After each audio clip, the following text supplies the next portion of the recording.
What's up? My name is Kiyana. I'm Viva. And I'm Mary Catherine. And this is Study Week, Fordham's one and only entertainment TV network. We create, we cover, and we chat with one another.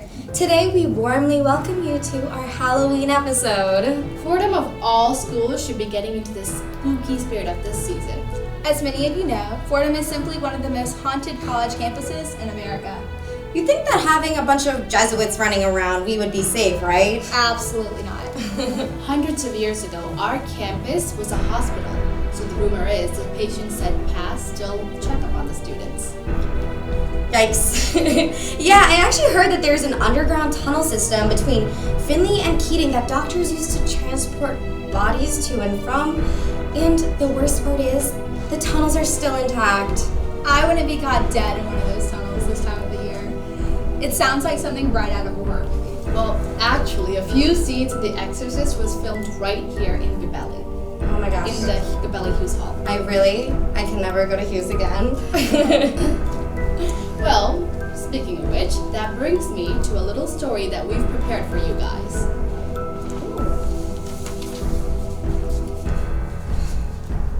With a name as eerie as Martyrs Hall, there's surely some suspicious stuff that's gone on. In fact, my friend told me a story once. One time, a student was walking around Martyrs about this time of year, and he was walking to the bathroom. As he carried his towels and his shower caddy down the hallway, he could have sworn that he heard a soft laughter, like a child's laughter, muffled in the walls that he was walking between. He thought nothing of it and thought it was simply a symptom of being sleep deprived. When he got inside the bathroom, there was no one there. He thought it was odd, considering that most smelly college students take showers on weeknights. But instead, he just brushed it off and assumed that everyone was probably already studying in Walsh for midterms. As he approached the crusty shower, the only sound he could make out was a loud dripping. A shadow here, a shadow there, but it was nothing, right? Something's up. He pulls back the curtain, heart racing. He's met by the ghost of a little girl. Her face is drenched, and her hair hangs over her face. Her arms are dripping with blood, quickly producing little pools at the bottom of her feet. "Will you help me?" she asks. He backs away further and further and further. "Will you help me?" She asks again and again. He darts out of the bathroom, but she chases him. He runs down the hallway, hearing the laughter louder than ever. When he reaches the end of the hall, he turns around. There's nothing there. He takes a sigh of relief. Too much coffee today, he thinks. He returns to the bathroom to grab his towels a little bit later. But much to his dismay, there are tiny drops of blood scattered on them. Shout out to Fordham Library for the story, which is actually based on true events. Let's get back to it, if everyone's recovered. Getting there. I'm just really glad that I never had to live in Martyrs. Let's do a few hot takes to lighten the mood. Please. Okay, so I'll start. Hot takes on couples' Halloween costumes. So personally, I think it can be good if it's done right. Like if you do a culturally relevant costume, then it's really cute. Like I think if you do movie characters, like I know a bunch of people, I saw them doing Harley Quinn and Joker. That's a cool costume. It is, but especially in 2016, after the release of Suicide Squad, I think it was kind of played out because everyone was Harley and Joker with that iconic, baseball bat costume. Definitely, but I don't know. I think it's adorable. I think my personal favorite is Sandy and Danny from Grease. it's so classic. It is. It's so cute. I think it's adorable. And I'm always down to wear a leather jacket. Yeah, and I think if you do something that's creative instead of something that's just really simple, like I don't know, salt and pepper. If you do something that's really kind of creative, out of the box, culturally relevant, something fun, then a couple's costume is awesome. Yeah, absolutely. Definitely a lot of fun. All right, I've got another one. What do y'all think about trick-or-treating on Halloween? I'm a big fan, I gotta say. I loved trick-or-treating as a kid, but I don't really plan on doing it, now that I'm all grown up and mature. Okay. Well, I know that Eddie's had a trick-or-treat trot, and you know what? Free candy. I love it. I mean, I don't know if I'm gonna actively trick-or-treat in random towns and kind of go door to door as a college student, but at the same time, I'm not going to turn down free candy. Oh, definitely. People in my hall put out little candy buttons. Oh, that's so cute. Yeah, so cute. Nobody did that when I was living in a dorm. Yeah, we were really cute dorm. Where do you live? I need to make sure to be there so I can get some free candy. Okay, so Loyola has trick-or-treating. I love it. So, definitely. Do you guys have a favorite candy for trick-or-treating?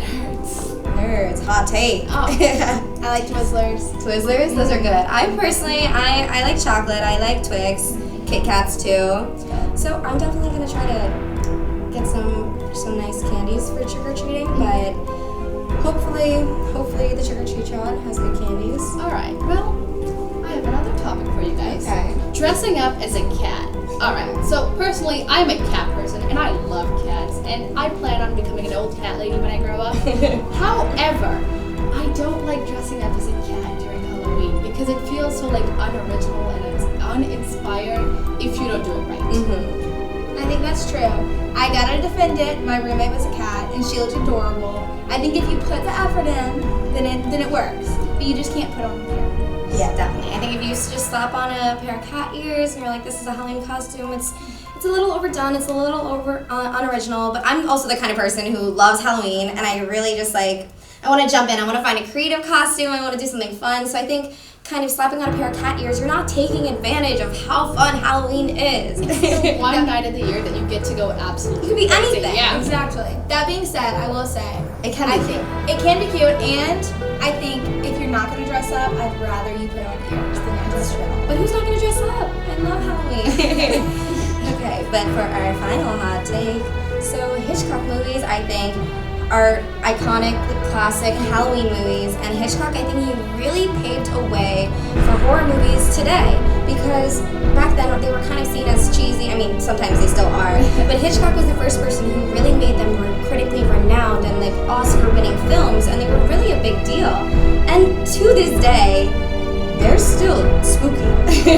I know, I'm still scared of Psycho. It doesn't use any of the same special effects like nowadays, but that's scary. Another one of his movies, The Birds, he used actual birds in a scene where a lady gets attacked by the birds. It was terrifying. It sounds terrifying, and I bet it's not even like loud anymore. Not anymore. No. Yeah, I mean, how do you get a permit say like, oh, I'm gonna rent 400 birds and they're gonna attack our actors? Yeah. Like nowadays, I don't know if that would fly, but that's also what makes it so scary, and it was so original, and it kind of showed like scary movies can be original and they can be like thought-provoking. So I'm definitely going to watch a Hitchcock film before Halloween. I mean, you have to, right? Yes, Everyone it's a should. tradition. Definitely. All right, so I think it's time to make like Halloween candy and wrap up. We hope you all have a spooky and safe Halloween. Stay safe and remember that culture is not a costume. True. And also follow us on Instagram at Fordham_study_break and contact us at our Gmail, fordhametv@gmail.com. We're diversifying and expanding our content this year. So new members and new ideas are always welcome. Thanks for tuning in. See you next time on Study Break. Where we create, we cover, and we share with one another. See you next time. Bye.